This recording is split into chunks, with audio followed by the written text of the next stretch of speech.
Merci à toutes et tous d'être présents. J'ai vu qu'il y a un petit peu de monde dehors. Je voulais saluer les pas voulu. Je pense que c'est l'esprit républicain. On m'a demandé si on pouvait mettre les gilets jaunes dans cette salle. J'ai répondu que je n'étais pas venu pour ça. Et que c'est un moment où tout le monde se retrouvait, sans signe politique ni rien. C'est un moment républicain et j'y tiens absolument. Mesdames et messieurs, les représentants des services de l'État, mesdames et messieurs les élus, les maires de Mont-de-Marsan, de Dax, des communes du Grand Dax, des communes de Max et des communes du Seignan, et peut-être aussi au-delà, mesdames et messieurs les représentants des forces de sécurité de l'ordre qui sont un petit peu occupés en ce moment, mesdames et messieurs les représentants des chambres consulaires, mesdames et messieurs les représentants du monde associatif, mesdames et messieurs, chers amis, nous voici donc réunis pour la traditionnelle cérémonie des vœux. Après Saint-Jour-de-Marraine en 2018, Saint-Martin-de-Seignan en 2019, nous poursuivons notre tournée de la deuxième circonscription par la commune de Saint-Pandelon. Et je souhaite ici remercier son maire, Jacques Christian, pour son accueil, ainsi que tous ses élus, tous ses adjoints, et l'ensemble, bien entendu, des habitants de cette commune qui nous accueillent aujourd'hui. Je souhaite aussi tous vous remercier d'avoir, cette année encore, répondu à mon invitation, car vous le savez, je suis particulièrement sensible à votre présence. Notre cérémonie des vœux est un moment de convivialité qui me donne donc l'occasion de vous retrouver, mais elle me permet aussi de jeter un dernier coup d'œil dans le rétroviseur de l'année écoulée pour vous présenter un bilan de mon activité parlementaire. Dès le début de mon mandat, je vous ai donné la feuille de route politique et éthique qui serait la mienne durant cette législature. Elle place au cœur de mon action la transparence et la fidélité à la promesse faite aux électeurs de réformer notre pays afin de le rendre plus juste et plus fort. À l'époque, je savais à quel point la vie politique pouvait être dure et éprouvante. Mais je n'ai pas pour habitude de renoncer face à la difficulté. Porté par la confiance que vous m'avez accordée en 2017, je me bats chaque jour pour tenir les promesses faites aux électeurs et pour respecter le programme sur lequel vous m'avez élu.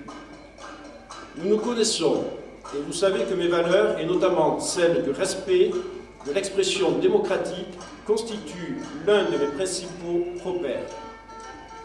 Jamais guidé par une girouette qui donne le sens du vent, j'avance avec une boussole qui m'aide à maintenir le cap malgré les turbulences. Ce cap, c'est celui du progrès pour tous et partout. Bien que nous soyons loin de Paris, je m'y rends chaque semaine pour légiférer et assumer la mission qui est celle du député, mais je m'y rends aussi pour pousser les dossiers landais afin d'être à la hauteur de mes responsabilités et à la hauteur de vos attentes. Je vous parle de responsabilités, mais les assumer, c'est savoir faire preuve de courage. Car je l'ai compris lorsque j'ai été élu pour la première fois et je le mesure chaque jour. Les élus ou les responsables associatifs présents le vivent et savent qu'il n'est pas toujours facile de prendre des décisions.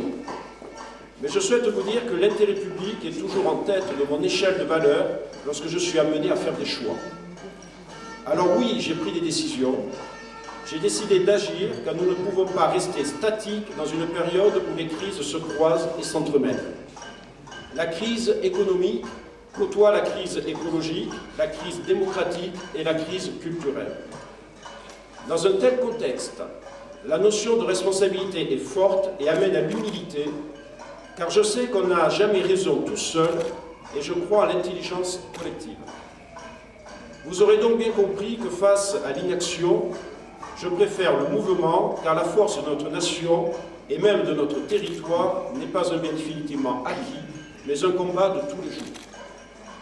Alors dans ce contexte, que dire de l'action et du bilan dont je suis dépositaire après 2 ans et demi d'exercice en tant que député des Landes?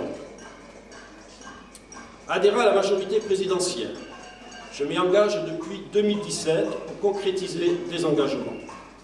En plus de 2 ans, nous avons agi pour le quotidien des Français et rarement une majorité n'aura autant avancé à mi-mandat dans la réalisation de son programme.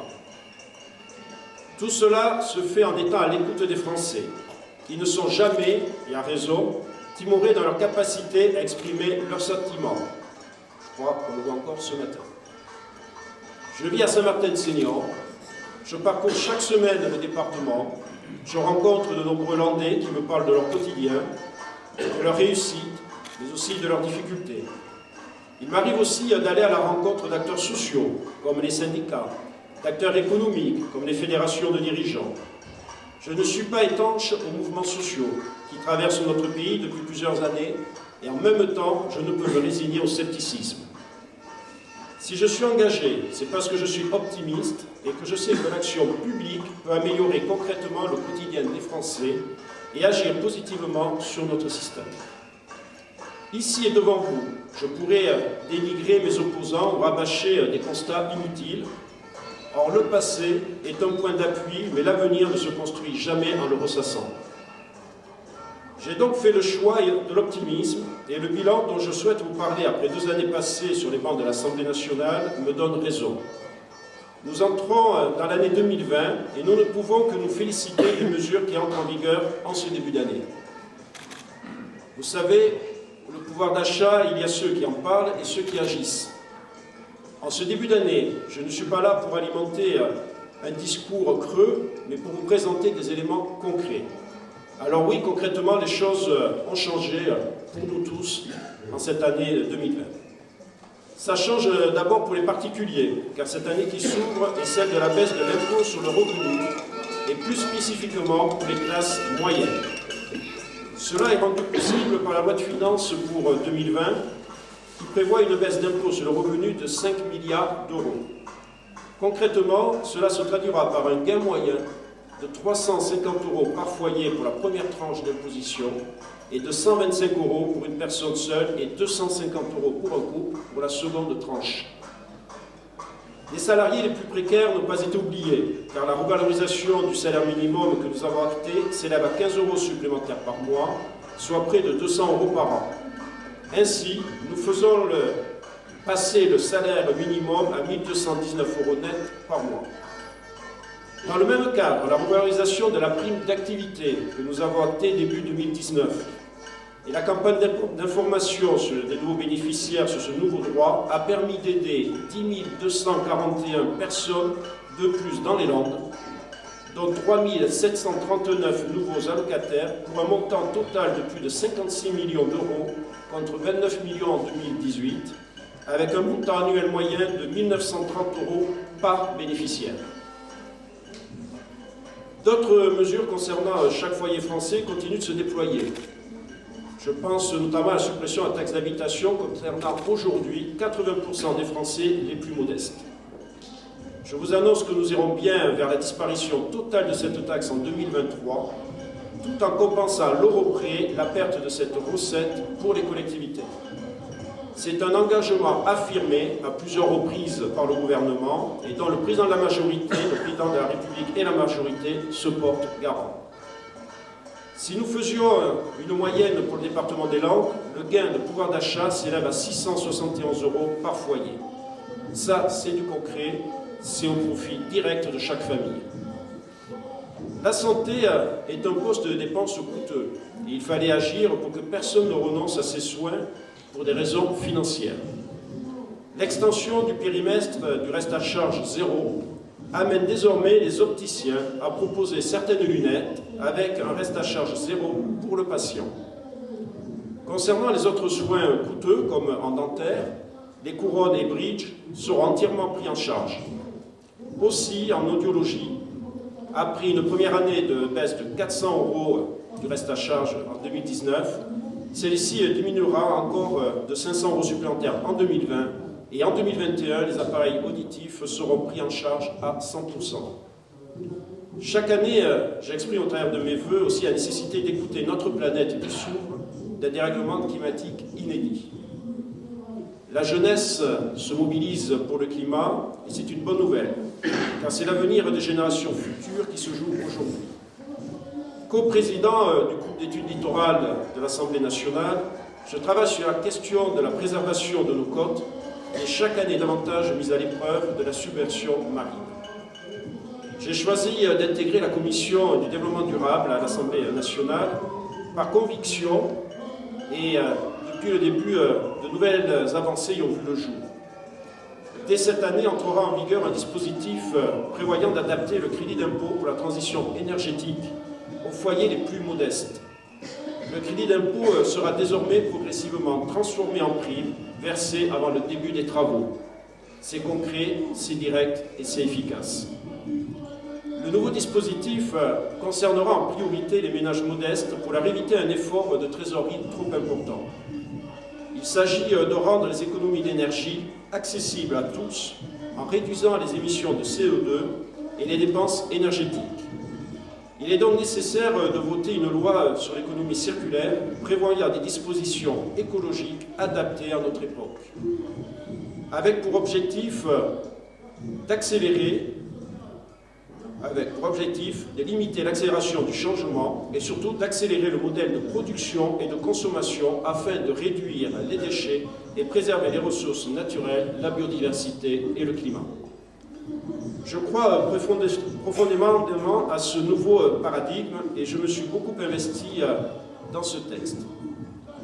Nous avons dans ce cadre décidé l'interdiction de produits en plastique jetables qui polluent tous nos territoires, nos espaces naturels, mais aussi nos plages. Et nous avons aussi étendu l'interdiction de l'usage de produits plastiques à usage unique, comme la vaisselle jetable, les touillettes en paille, tout ce qui concerne la restauration, les cotons-tiges, dont l'impact environnemental, vous le savez tous, est désastreux.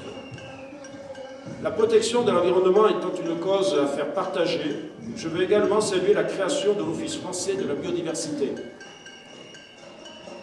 Il a pour mission d'assurer une police de l'environnement, d'assurer la gestion et la préservation des espaces naturels et de jouer un rôle d'appui aux politiques. Cet office s'inscrit dans une politique globale, au même titre que l'installation en octobre de la Convention citoyenne pour le climat, qui regroupe 150 citoyens tirés au sort pour formuler des propositions et pour lutter contre le changement climatique. Ce changement de pratique, de mentalité pour préserver notre environnement est un énorme défi à relever, car il nous amène à revoir nos modes de vie à tous les échelons, que ce soit dans notre quotidien, dans les modèles économiques. Les conventions internationales pourront faire bouger les choses, mais ce que nous ferons chacun au quotidien, à notre niveau, aura, je le crois, autant d'impact. Si nous voulons agir global, il faut déjà penser local. Nous avons donc agi pour l'écologie, mais aussi sur des aspects socio-économiques en intervenant en faveur de nos aînés et particulièrement les retraités. J'arrive ici sur un sujet sensible et d'actualité, mais je ne veux pas l'éluder. Ce sujet, je le connais bien car j'ai travaillé sur la question de la réforme des retraites durant plusieurs mois. Le haut-commissaire a mis en place un groupe de travail regroupant des députés sur qui il s'est appuyé pour dessiner les contours d'un système de retraite plus juste et plus équitable tel qu'il a été promis par le président de la République lors de la campagne présidentielle. Permettez-moi donc de m'arrêter un instant sur ce projet, sur lequel nous avons entendu tant de choses, car je me dois de vous informer de la réalité de la situation. Le jeu politique amène parfois certains à caricaturer les choses et à déformer la réalité. Connaissant bien le sujet, j'ai souvent été amené à débattre sur des plateaux de télé avec des opposants à cette réforme qui ne la connaissaient en réalité pas tant que ça. Je suis un démocrate et républicain et je fais du droit d'expression un totem. Néanmoins, j'estime qu'un débat est loyal lorsqu'il est sincère et qu'il exprime des informations avérées et non déformées. Alors que vous dire de cette réforme que nous continuons de construire et qui pourra aussi être enrichie lors de son passage à l'Assemblée nationale? Je n'ai jamais dit que ce projet était parfait. J'ai exprimé une position contraire au gouvernement sur la question de l'âge pivot. Ce point de vue a d'ailleurs été entendu et j'ai salué cette décision du Premier ministre. Mais la genèse de cette réforme est construite sur la nécessité de sauver notre système de retraite. La laisser ainsi aurait été plus confortable politiquement, mais nous l'aurions laissé mourir lentement et le sens des responsabilités qui est le nôtre doit nous amener à l'adapter pour le préserver. Notre système est envié dans le monde, mais d'ici 2025, il affichera un déficit compris entre 8 et 17 milliards. À ce rythme, nul doute qu'il ne sera plus aussi envié que ça. Maintenir le statu quo, c'est s'assurer de devoir augmenter la pression fiscale sur les Français, ce qui fera mécaniquement baisser leur pouvoir d'achat pour lequel nous nous battons. Avec le temps, notre système de retraite est devenu illisible, avec ses règles qui varient en fonction des 42 régimes existants. Nous souhaitons pour demain un système unique avec les mêmes règles. Un même niveau de cotisation de 28,12% pour tous les revenus. Une valeur de points applicable à tous qui ne pourra baisser et sera graduellement indexée sur l'évolution de la moyenne des salaires. Une prise en compte de la pénibilité qui sera la même pour tous, y compris la fonction publique. Un minimum retraite de 1 000 € qui sera applicable à tous ceux qui ont une carrière complète, y compris si elle est à temps partiel ou avec des contrats précaires. Concernant le système à points, la loi mettra en place une règle d'or, précisant que la valeur du point ne pourra pas baisser. En plus de cette règle d'or, la réforme prévoit une indexation progressive de la valeur du point sur l'évolution de la moyenne des salaires. Le niveau exact sera fixé par les partenaires sociaux avec une nouvelle gouvernance. Aussi, concernant les femmes, comment peut-on continuer de tolérer depuis tant d'années qu'elles puissent percevoir des pensions en moyenne 42% moins élevées que les hommes? Notre projet prévoit de rétablir les choses. L'âge d'annulation de la décote est aujourd'hui de 67 ans.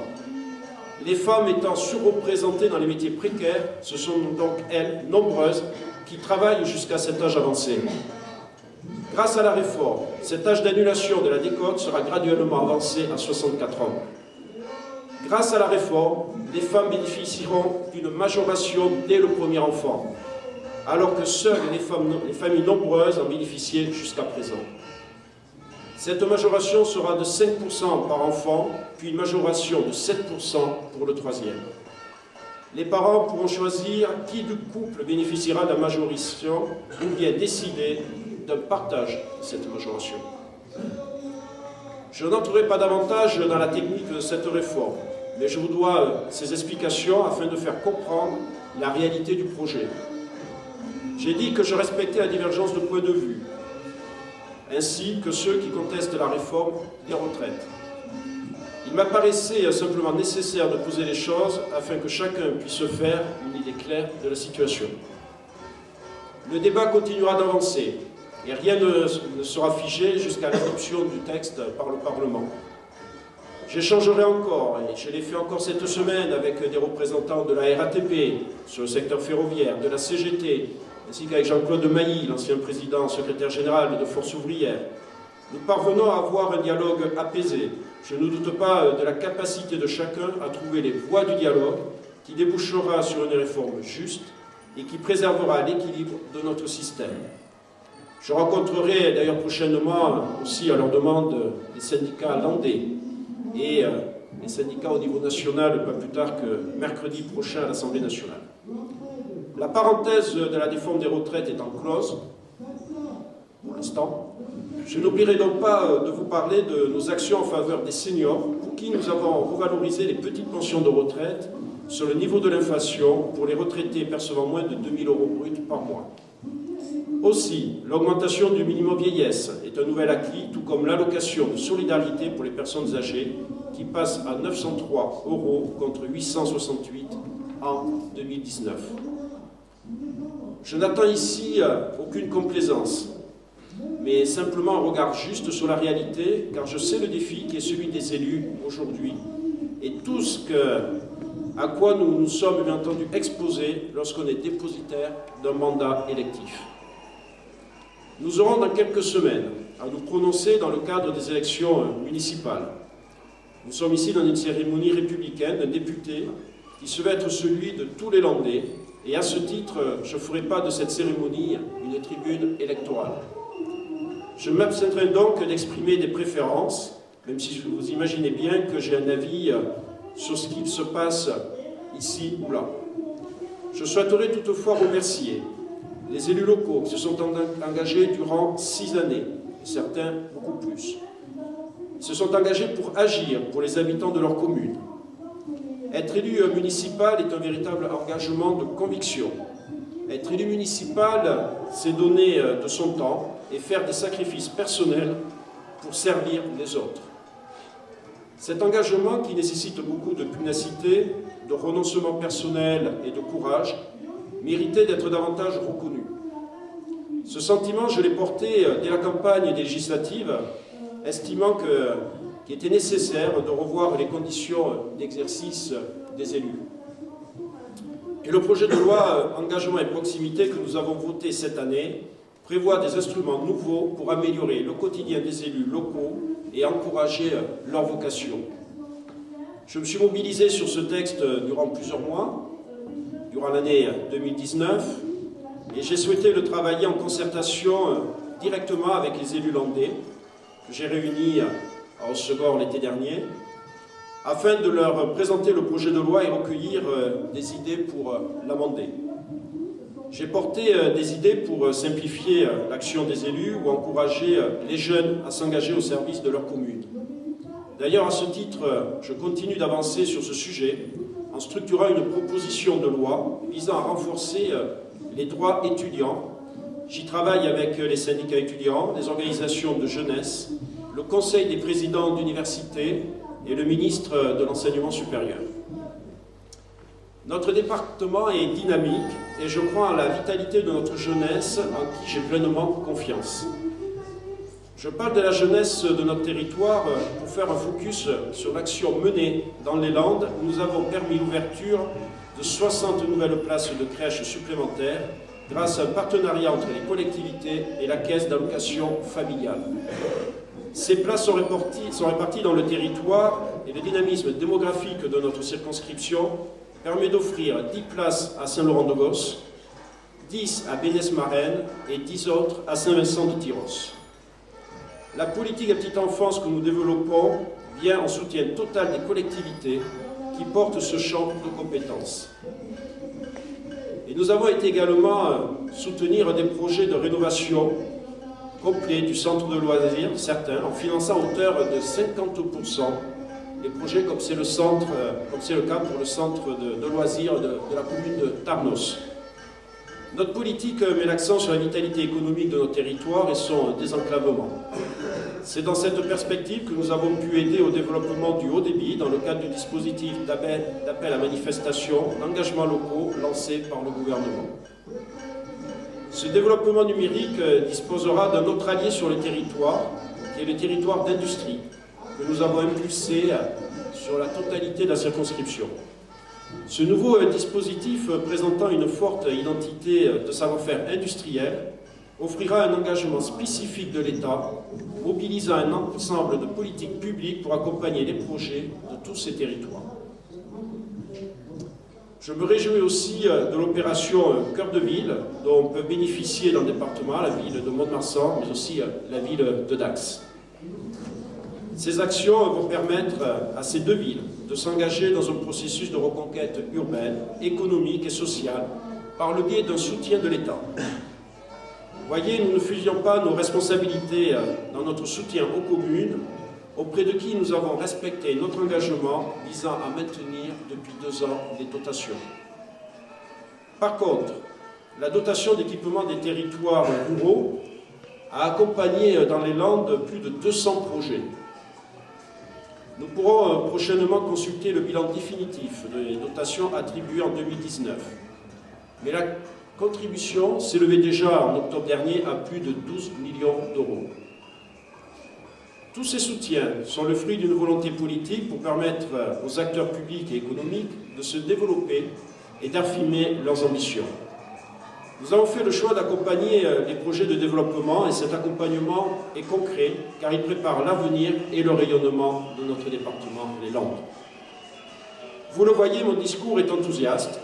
2 ans et demi après mon élection à l'Assemblée nationale, c'est optimiste et cet optimisme est bien sûr la meilleure assurance pour préparer l'avenir.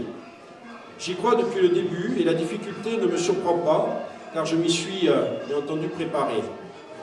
Sans pugnacité, sans avoir l'intime conviction que nous allons relever les défis et la mission que les Français nous ont confiés, je ne serai pas là avec vous ce matin. J'assume mes responsabilités sans démagogie, en gardant mon esprit critique et mon indépendance d'esprit, car je n'agis qu'au service de l'avenir de notre territoire et de notre pays. Je ne suis pas là pour recueillir des félicitations ou des remerciements. Personne ne m'a forcé à m'engager, je l'ai fait guider par mes convictions et par la volonté d'être utile. Le plaisir de vous voir réunis ici me donne l'élan et l'énergie nécessaires pour continuer d'agir avec force. Je ne serai donc pas plus long, car avant de retourner au travail, j'ai envie de partager bien entendu avec vous le buffet qui nous a été aujourd'hui préparé.